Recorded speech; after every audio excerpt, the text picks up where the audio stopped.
Master minds commerce చదవాలనుకునే 10th inter విద్యార్థుల తొలి ఎంపిక. తమిళనాడు విజయ ప్రభంజనం నమోదైంది. టీవీకే తమిళ వెట్రి కళగం, అంటే వెట్రి అంటే కూడా విజయం అని చెప్పారు. అంటే తమిళగా వెట్రి కళగం, తమిళ విజయ పతాక అని చెప్పని ఆ పార్టీ పేరే పెట్టారు. దానికి తగ్గట్టుగానే విజయం సాధించారు. అయితే ఎన్ని ఓట్లు సాధించారు, ఎంత ఓట్ షేర్ ఉంది, ఇంకా కౌంటింగ్ జరుగుతూ ఉంది. ఇది అప్డేట్ అవ్వచ్చు, కానీ ఇప్పటి వరకు ఉన్నటువంటి ట్రెండ్, దానికి తగ్గట్టుగా వస్తున్నటువంటి నంబరింగ్, ఎందుకంటే ఆన్లైన్ సిస్టమ్ చేసింది మొత్తం అంతా కూడా ఎలక్షన్ కమిషన్ ఆఫ్ ఇండియా.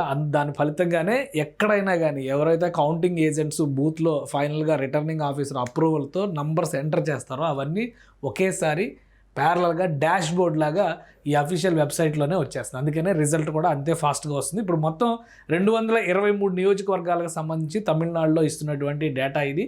13 స్థానాల్లో టీవీకే గెలిచింది, 95 స్థానాల్లో లీడింగ్లో ఉంది. అలానే డిఎంకే 53 స్థానాల్లో లీడింగ్లో ఉంది, 7 చోట్ల గెలిచింది. ఏఐడిఎంకే ఇంకా గెలుపుల ప్రకటన జరగలేదు, కేవలం కాంగ్రెస్కు మాత్రమే ఒక ప్రకటన జరిగింది. పిఎంకే 5 చోట్ల, ఏఐడిఎంకే 45 చోట్ల లీడింగ్లో ఉంది. ఇది ఇక్కడ ఇస్తున్నటువంటి డేటా. సో అంటే మొత్తంగా చూస్తే నంబర్స్ ప్రకారం ఇది అటు ఇటు మారుతుంది. 109, 108, 107, 104 దాకా కూడా వెళ్ళి మళ్ళీ వెనక్కి వచ్చింది.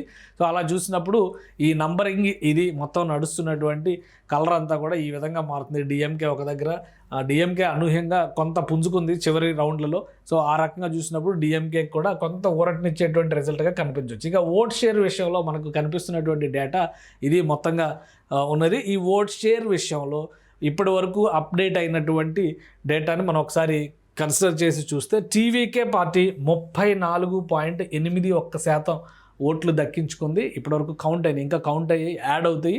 అలానే డిఎంకే పార్టీ, రెండో స్థానంలో ఉన్న డిఎంకే పార్టీ 24, అంటే దాదాపు 10% డిఫరెన్స్ ఉంది ఈ రెండు పార్టీలకి మధ్య. అంటే నెంబర్ 1, నెంబర్ 2ల మధ్య. ఇది పార్టీ వైజ్గా ఇచ్చింది, కూటముల పరంగా ఇచ్చింది కాదు. కాబట్టి ఇక్కడ 24.17% ఓటింగ్ ఉంది డిఎంకే పార్టీకి. ఏడిఎంకే పార్టీకి 21.34% ఉందంటే ఇది మూడో స్థానంలో ఉన్నటువంటి పార్టీ. ఇది ఓట్ రేషియోకి సంబంధించి ఇంకా మిగతా పార్టీలు ఏవి కూడా, బీజేపీ కూడా 3% ఓటింగ్ ఇంకా దాటలేదు. కాంగ్రెస్ పార్టీ పరిస్థితి కూడా అంతే, ఐఎన్సీ 3.46% ఉంది. సో ఇవి దాదాపుగా జాతీయ పార్టీలన్నీ కూడా నామినల్ అయిపోయినటువంటి పరిస్థితి. డబుల్ డిజిట్ పర్సంటేజ్లోకి వచ్చినటువంటి పార్టీలు మరొకటి లేదు. ఈ 3 పార్టీల మధ్య మొత్తం రాజకీయం అంతా నడుస్తుంది తమిళనాట. ఇక దీన్ని ఓటు నంబర్ పరంగా చూస్తే తమిళ వెట్రిగ కళగం దాదాపుగా 1,28,00,000 ఓట్లు దక్కించుకున్నట్టుగా తెలుస్తుంది. ఇప్పటివరకు వచ్చినటువంటి విజయ్ పార్టీకి వచ్చినటువంటి ఓట్ల షేర్, ఇది ఒకే ఒక పార్టీ, సింగిల్ పార్టీ అనమాట ఇక్కడ ఇన్ని ఓట్లు దక్కించుకున్నటువంటి పార్టీ. అలానే డిఎంకే కూటమి పరంగా చూస్తే 1,17,00,000 ఓట్లు వచ్చినాయి. అంటే ఈ రెండింటికి మధ్య దాదాపు 9 లక్షల వేరియేషన్ కనిపిస్తుంది. అయితే ఇది కూటమికి వచ్చినటువంటి మార్కు. కేవలం ఒంటరిగా డిఎంకేని చూస్తే కనుక 83 లక్షలు మాత్రమే వచ్చినాయి. అంటే ఇది ఒక పార్టీగా ఈ స్థాయిలో నిలబడితే ఇది ఒక పార్టీగా ఈ స్థాయిలో నిలబడింది అనమాట. సో అదే ప్యాటర్న్లో మనం చూసినప్పుడు ఏఐడిఎంకే కూటమికి సంబంధించినటువంటివి 1,08,00,000 ఓట్లు వచ్చినాయి. ఒక్క ఏఐడిఎంకేని ఒంటరిగా చూస్తే 77 లక్షల ఓట్లు మాత్రమే నమోదైనాయి. సో అలా చూసినా కానీ సింగిల్ లార్జెస్ట్ పార్టీగా considerable vote share, considerable votes numbers కూడా దక్కించుకున్నటువంటి పార్టీగా టీవీకే నిలుస్తుంది. ఒక పార్టీగా 109 స్థానాలకి లేదా 110 స్థానాలకి పరిమితం అయితే రాజకీయం ఏ విధంగా మారుతుంది? ఫస్ట్ అవకాశం అయితే సింగిల్ లార్జెస్ట్ పార్టీగా ఉన్న టీవీకేకి అవకాశం ఇవ్వాలి, బల నిరూపణ చేసుకునేందుకు కూడా ఛాన్స్ ఇవ్వాలి.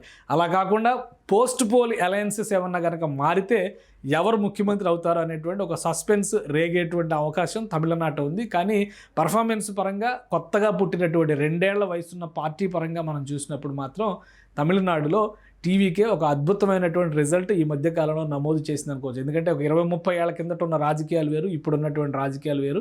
ఆ విధంగా చూసినప్పుడు విజయ్ పార్టీ మాత్రం విజృంభణ చేసిందని చెప్పని ఒప్పుకోవాల్సిందే. 1,28,00,000 ఓట్లను కొల్లగొట్టడంలో విజయ్ సక్సెస్ అయ్యాడు.